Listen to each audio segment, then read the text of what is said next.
अर्पण गुरु शिष्य परंपरा. संपूर्ण जगात मानवी जीवनामध्ये प्रत्येक ठिकाणी अनेक रूढी आणि परंपरा आहेत.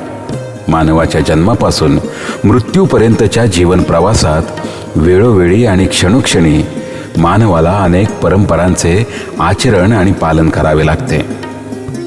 जन्मापासून मृत्यूपर्यंतच्या या अनेक परंपरांमध्ये गुरु शिष्य परंपरा ही सर्वात महान परंपरा आहे.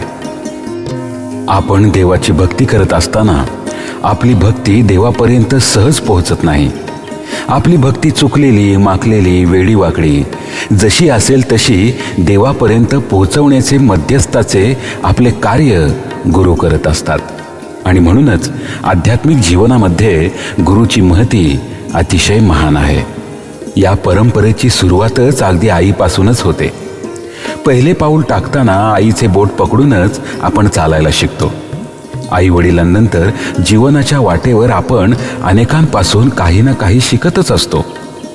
आई वडिलांनंतर शिक्षक, नंतर प्राध्यापक आणि काही वेळा तर हे गुरुजन सोडून आपण इतरांकडूनही अनेक गोष्टी शिकत असतो. म्हणजेच आपल्यासाठी हे सर्वजण आपले गुरुवर्यच होय. केवळ जीवनाचा अर्थ सांगणारे किंवा आध्यात्मिक ज्ञान देणारे गुरुवर्य म्हणजेच गुरु, हा अर्थ किंवा ही संकल्पना परिपूर्ण वाटत नाही.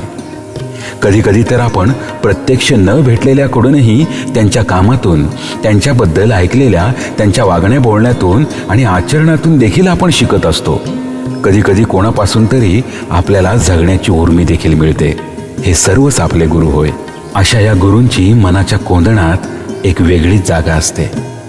आणि म्हणूनच अशा या गुरूंची निरंतर आठवण ठेवणे, त्यांचे उपकार मानणे हे आपले कर्तव्य नाही काय? अशा या गुरूंपासून आपण आपले जीवन सुसह्य करून घेतल्यावर त्याची परतफेड आपण केलीच पाहिजे.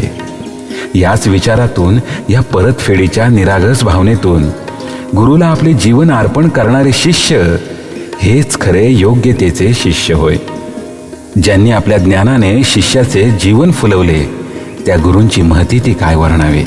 म्हणूनच त्यांच्याविषयी कृतज्ञता व्यक्त करणारी ही 8 गीते दर आठवड्याला एक अशी सादर करत आहोत. ही 8 गीते एकमेकात अशी गुंफली आहेत की त्यामधून एक कथा तयार होते. सुरुवातीला एक मनुष्य जो जीवनामध्ये खूप त्रासलेला, पिचलेला आहे, थकून भागून जो भरकटला देखील आहे, असा हा पामर अचानकपणे गुरूंच्या सानिध्यात येतो. जीवनाची वाट चुकलेले हे वासरू गुरुचरणी समर्पित होऊन गुरूंच्या आश्रयाला येते. गुरु देखील त्यास आस्थेने जवळ घेऊन त्याचे सर्व रडगाणे आणि क्लेश ऐकून त्याला आश्रय देतात. अशा गुरूंच्या चरणी अनेक स्त्री पुरुष आपले गाऱ्हाणे सांगून आपल्या वेदनांवर उपाय शोधत असतात. गुरुही त्यांचे प्रश्न लीलया सोडवत असतात.